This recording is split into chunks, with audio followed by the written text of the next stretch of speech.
All right, here we go. Today we have Cali rapper Swifty Blue, who made headlines this year after 19 Mexican mafia members were charged in a conspiracy to kill him. Swifty Blue, welcome to Vlad TV. How you doing, Vlad? A lot going on with you right now, man. Man. Yeah, appreciate you coming in. Man, I appreciate you having me. Well, it's your first time here. I want to start at the very beginning. So you grew up in Paramount.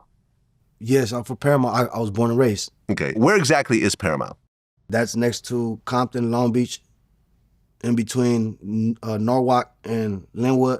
Mm-hmm. So Paramount's on the south side, borderline Southeast LA. Okay, and 80% of Paramount is Latino. Yes, it's majority Hispanics. Okay, and you're Salvadorian? Yes. Both parents? Yes, sir. Okay, were they born here or they came over? My parents, they were not born here. Okay. But they got citizenship. Oh, good. Yeah. I know. Today you gotta make sure that so no one ends up raiding your house afterwards, right? Oh, man. Okay, so your parents are Salvadorian American citizens. They came over as kids or as adults? As adults, yeah. Okay, so you were born in the U.S. No, I was born in Hawaii. No, I'm saying, yeah, I was born in the U.S. I was born in Paramount. Okay, and Hawaii is U.S. I'm tripping. Right. Yeah, I was born. Exactly. I was born right here in Paramount. Okay, so you have one older brother and 4 sisters. Yep, it's Big Swift and Little Swift, and then Lady Swift, Young Swift. No, I was like, I got 4 sisters and my big brother. Okay, Yeah, what's the age difference between your brother and you? He's like 10 years older. Okay, so a lot older. Yeah. Okay, and your brother got locked up when you were still young. Yep. Yeah, my brother. He was in jail when I was growing up. Okay, what did he go to jail for? He went to jail for what was it? For attempt murder charges. Attempt murder. Okay, and he was going in and out for like 20 years. Yeah. Were you in contact with him while he was locked up? Yeah, not we so used much? to go when he was locked up. And Folsom, we would go visit him, and then he was in Kern Valley for a little bit. We'd go visit him. I remember being little, taking trips with my mom to go visit him. Yeah. Okay, and your brother was part of Eastside Paramount gang. Yeah, my brother's from my neighborhood. Okay. So, I looked into the gang. Originally, it formed in the 1990s. It was called Mexicans Taking Control, MTC. No, that's not us. Eastside Paramount, MTC's on another side of town. Okay, you know what I'm talking about, though. Yeah, I know exactly what you're talking about. Yeah, you do. I see you do your homework, but that's a whole nother hood. That's a whole nother hood. You probably got us confused with somebody else, but that's not us. Yeah. Okay. So there's a major federal case called Operation Knockout that happened a long time ago. Do you know about this? No. No idea? No. Okay. What was it? An indictment? Yeah. So basically, On my neighborhood?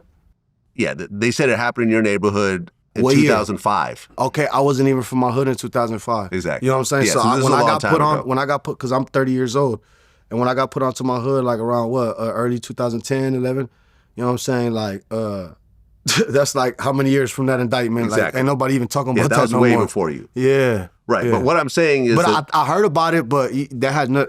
Yeah, I wasn't around when that happened. right. But law enforcement. My brother was in prison when that happened. Oh, okay. Yeah. Right. So you know what I'm saying? That's why he wasn't part of that indictment, because he was already in prison for some other stuff. Right. But law enforcement had already been, looking into the gang, and people were getting indicted and so forth for years and years by the time you joined. So how old were you when you actually joined? I think like 16. Okay. Yeah. Were you jumped in? No, I was walked in. Okay. I was walked in.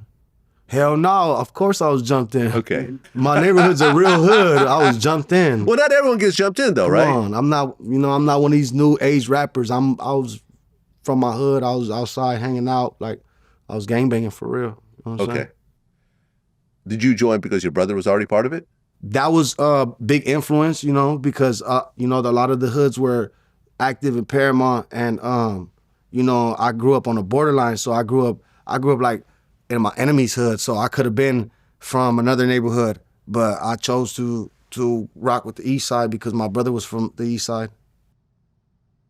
Okay, so you get jumped in at 16. And I was hanging out with all the East Siders. Yeah. You get jumped in at 16. What changed right after you get jumped in?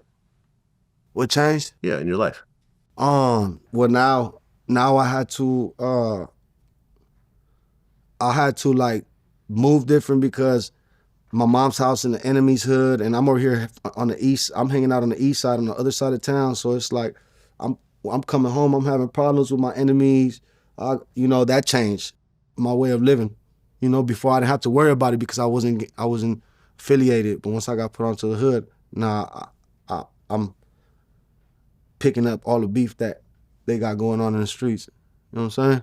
Right. So you I inherit all this beef with people that you don't even really know. Exactly. There's people I grew up with, I used to hang out with, that now I beef with them because they got put onto the other neighborhood, and I got put onto I chose my side. So now we, based off of our neighborhoods, we don't get along. But in reality, I grew up with this dude. I went to school with him. We was cool. You know what I'm saying? We was just eating food together. Yeah. What do you think was the first violent incident that happened after you got put on? It's a lot of things in the hood. It's a lot of things. I can't even tell you one thing. It's a lot of things. Like motherfuckers get smoked, motherfuckers got jumped, back and forth, shootouts, everything. It's a lot of things. You know what I'm saying? But that's just regular stuff. I can't name one thing like, oh, this is what happened. No, I can't tell you because there's just so many things that come with the lifestyle. You feel me? Well, I remember on No Jumper, you said that you were never a killer. You never aspired to be that. Yeah, although I never you knew did. something. I never did. You know what I'm saying? I never did. When I got put onto my hood, it was more like, this is homies I hang out with. This is my brotherhood. We got each other's back. It was not like, oh, we trying to smoke for each other, this, that. Like, it was more like, you know what I'm saying? We got put onto the hood, but we fuck with each other. We already on this side. You know what I'm saying? We program with each other. It wasn't like, oh, I'm going to go become a killer and I'm not going to become a paid killer for these people or this or that. No, it was never like, you get what I'm saying? It was just like this brotherhood. It's like, what can I say? A fucking sorority in college. Like, you know what I'm saying? We supposed to help each other out here in the neighborhood. You know what I'm saying? Well, when I've talked to some Latino gang members over the years, one thing that I've always heard that's sort of unique to Latino gangs is that a bunch of them have said that as kids, they aspired to go to Pelican Bay and basically be a shot caller in maximum security, end up with life in prison and so forth.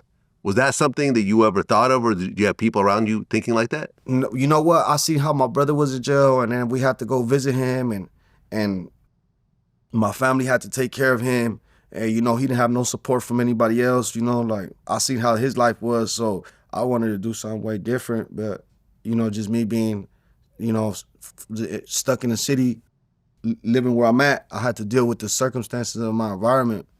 But in reality, like I never thought that was something I wanted to do. Oh, I want to be in, you know what I'm saying? I want to be in jail calling shots.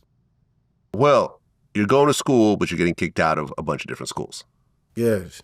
For smoking and vandalizing, tagging and stuff like that? Yeah, all types of stuff. Okay. At what point do you actually start getting arrested? At what point?